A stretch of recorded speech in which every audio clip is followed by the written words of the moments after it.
On the news tonight, court orders National Assembly to stop election reordering. In business, federal government to develop solar energy setting. And on the foreign scene, United Kingdom to expel 23 Russian diplomats over Skripal poisoning. Hello there, and many thanks for joining us on SuperScreen News at 8. I am Adenike Owoye Ajiboye.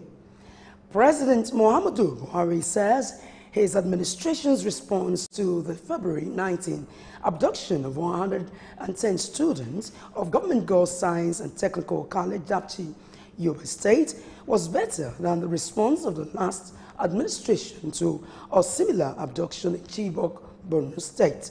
The president said while the federal government under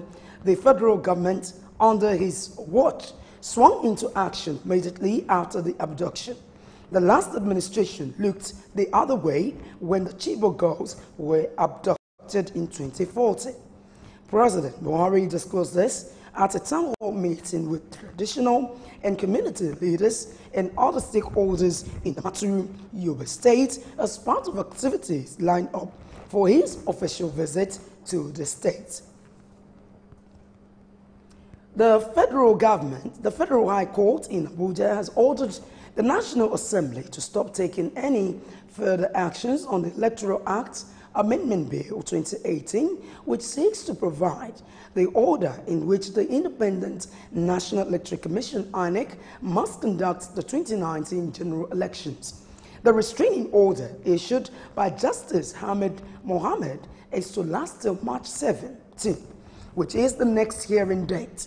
The leaving ruling on an oral application by Wole Olanikpekun, lawyer to the plaintiff, a court party, Justice Mohammed, held that the restraining order was made to preserve the substance of the main suit.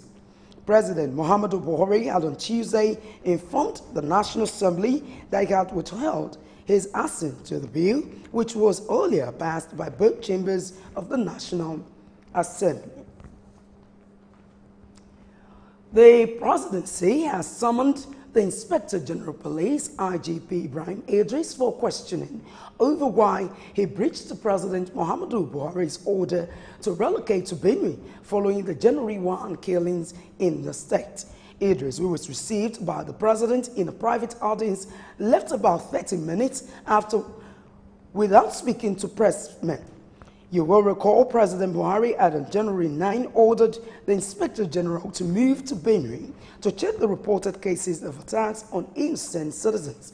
However, President Buhari, who was on an official visit to Benue on Monday in continuation of his tour of troubled areas in the country, was told by Governor Samuel Otom that the Inspector General refused to obey his directive. The Independent National Electoral Commission, INEC, says the commission has succeeded in prosecuting 160 electoral offenders. This information was disclosed by the chairman of the commission, Mahmoud Yakubu, during a public hearing on a bill seeking to establish the National Electoral Offences Commission. At the public hearing, Chairman of the Independent National Electoral Commission, INEC, Mahmoud Yakubu, said his commission has gotten 60 convictions from the 124 case files received from the Nigerian police on 2015 elections. Yakubu said the establishment of the commission will help INEC focus on handling huge prosecutorial tasks as well as manage time and resources during and after elections. In spite of the constraints, we have successfully prosecuted some electoral offenders. Arising from the 2015 general elections and subsequent by-elections, we received 124 case files from the Nigeria Police. The consideration and passage of this bill, in a sense, is long overdue. At present, INEC is saddled with the responsibility of prosecuting electoral offenders. The objective of the bill is to address issues relating to the coordination and enforcement of all laws in Nigeria relating to electoral offenses. Stakeholders at the event said the bill will go a long way in providing solutions to electoral offences in line with international best practices, a view corroborated by representatives of all security agencies. We have observed elections across the country for several years, and one of the most glaring impunities we saw happen in several of the elections in Edo State, in Anambra State, where monies were brought to polling units and openly distributed to voters to secure votes. It's become a culture among candidates and political parties to carry money to polling units. Certainly, if this is considered and it passes through, it will be a very welcome, very welcome development to see that the hallowed chamber of the Senate is really looking towards improving our democracy and improving the electoral process. Worthy of note is that Clause 21 of the bill, which deals with punishment and incapacities for electoral corrupt practices of undue influences and bribery, prescribes a 10-year jail term for offenders. The bill also has a total of 45 clauses. The Senate has summoned the National Security Advisor, Babagana Mongono, retired, the Minister of Justice and Attorney General of the Federation, and Minister of Justice Abubakar Malami San, over a vigilante group recently created by the Kogi State government. The Senate specifically asked its committees on national security and intelligence, judiciary, human rights and legal matters to invite the officials with a view to disbanding this unconstitutional body. Lawmaker representing Kogi West Senatorial District, Dino Malai, at the plenary had moved a motion seeking the intervention of the Senate on the legalization of an armed vigilante service group in Kogi, alleging that it is an attempt to introduce state police through the back door. The non-academic unions of universities, which began an industrial strike since December 4, 2017, has suspended its strike. The chairman of the Joint Action Committee on the Unions, Samson Uwoke, disclosed this at a briefing in Abuja. Samson said that based on extensive consultations with their various organs, they have announced the suspension of the strike action embarked upon by JAC with effects from today, March 14. The JAC comprises of the National Association of Academic Technologists, the Non-Academic Staff Union of Educational and Associated Institutions, and the Senior Staff Association of Nigerian Universities. NYSA Presidential Honors Awardees of 2012, 2013, and 2014 has embarked on a peaceful protest in Abuja, alleging that out of 164 core members given presidential awards, only 74 were sent on scholarship. The group added that the presidential awardees are yet to be given automatic employment, alleging that all efforts to harness the scholarship proved abortive, with some students still stranded abroad. Out of 164 awardees that were awarded, 74 are presently doing their PhD degree. They are done with their masters, but we are here, we've been abandoned. The remaining 90 are crying, and they are calling on the federal government to come to our aid. You may wish to know that every day, every year, the federal government sponsors scholars from Nigeria to overseas for scholarship. And we want to also call on the federal government to come to our aid. A directive that was disregarded should be revisited. We want to call on PTDF, we want to call on NPA, we want to call on NIMASA to heed to the directive given by the president. We have been on this struggle for over 3 years. Nothing has happened. We are appealing to our president, our father, the father of the country, to please intervene. Our knees are on the ground. Please, he's our father, the father of the country. If his directive will be disregarded, who else will give directive in this country? Who else? Nobody. An early morning fire outbreak at Yankato Market in Rijaya Lemo area of Kano State has destroyed at least 22 shops. The public relations officer of the State Fire Service, Saidu Mohammed, who disclosed this, said the incident happened at 3:10 a.m. Mohammed said the cause of the fire is under investigation. He advised traders at the market and other residents to be more careful and desist from using instruments capable of triggering fire. He also advised the people to keep fire buckets, blankets, and fire extinguisher that would enable them to curtail the fire before calling on the fire service. Coming up in the news, federal government to develop solar energy city. Details of these and more coming up shortly. When you wake up in the morning, before you start your day, breakfast time is Kellogg's time.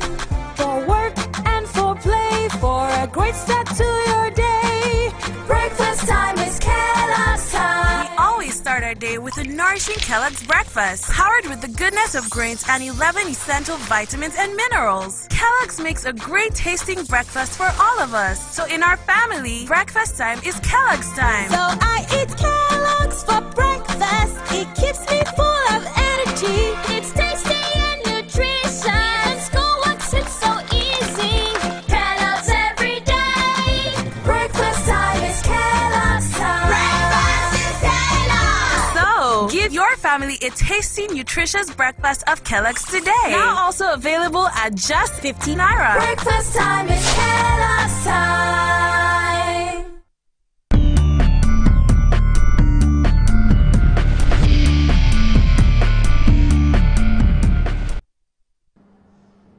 Welcome back. Now in business news, the Minister of Power, Works and Housing, Babatunde Raji Fashola, says the federal government is currently developing solar energy. Fashola, who disclosed this, did not give details on how the government is going about the initiative. He, however, said the solar energy city is being developed in Jigawa State. The minister said President Muhammadu Buhari had earlier in the year stated that his government will rebuild the country's infrastructure, adding that it is the duty of surveyors to help actualize the targets. Nigeria's inflation rate, as measured by the Consumer Price Index (CPI), has dropped from 15.13% in January to 14.33% in February. The National Bureau of Statistics (NBS) disclosed this in its CPI report for February released in Abuja. The Bureau said the figure showed 13 consecutive reductions in inflation rate since January 2017. According to the NBS, this figure is 0.8% less than the rate recorded in January, which is 15.13%. The NBS, however, said the increases were recorded in the classification of individual consumption by papers, divisions that yielded the headline index. On month-on-month basis, it stated that the headline index was 0.79% in February, while the figure was down by 0.01% from the rate recorded in January. The Senate has lifted its embargo on confirmation of presidential nomination.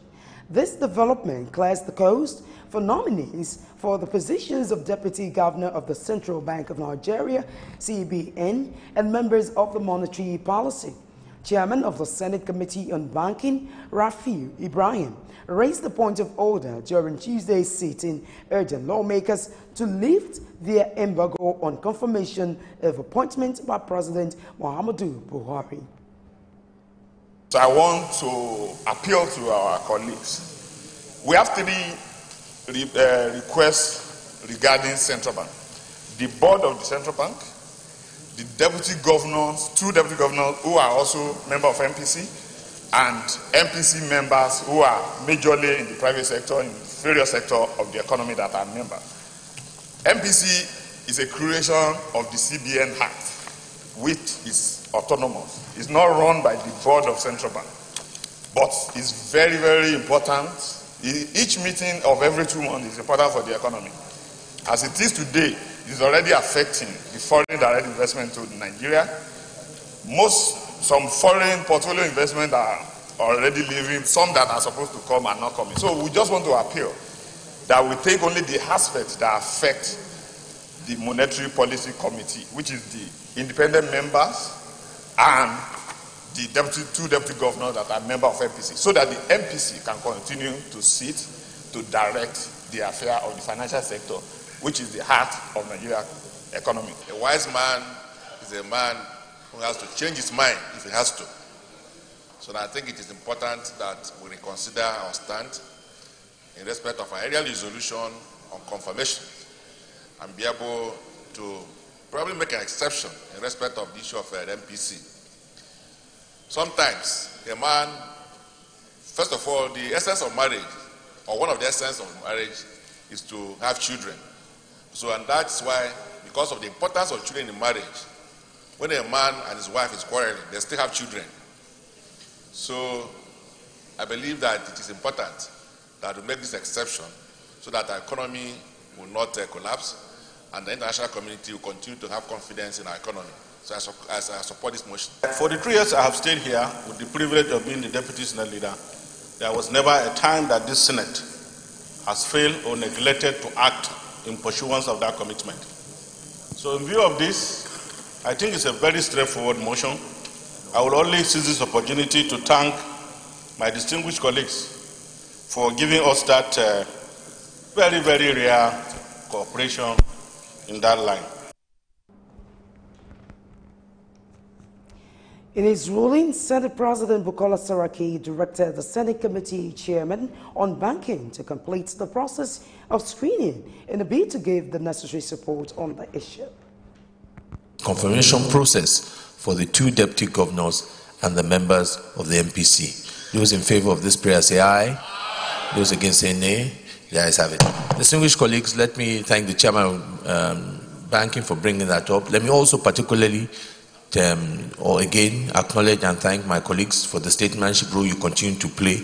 This has been a chamber that has always been for the issue of the economy, and for us to do all it takes to continue to ensure we see investment, ease of doing business, and give confidence, and that is what we're doing here. In as much as we continue to defend the institutions and the democracy and the constitution that we're all sworn by, it is time also we look at the priorities and understand what is important. So the Senate Committee Chairman of Banking, please ensure that you complete that process so you can give the necessary support in this issue of MPC and the Deputy Governor so that the Central Bank continue to play its own role in the economy. I thank you. The Nigeria Bar Association, Ikeja branch, has made good its threat to protest against the Lagos State Government and Land Use Charge Law 2018. The NBA was supported by the National Conscience Party, Committee for the Defense of Human Rights, and Joint Action Committee, among others. The group stormed the Lagos State Government's Secretariat in Alausa, Ikeja, to protest against the new law, saying it had led to a hike in the levies charged by government on property. The protest tagged "The Health Tax Must Go" started from Lagos State Magistrates Court in Ikeja, from where the protesters marched to the Government House in the Lagos State House of Assembly complex in Alausa. Still ahead on the news, UK to expel 23 Russian diplomats over Skripal poisoning. Details of these and more after this break.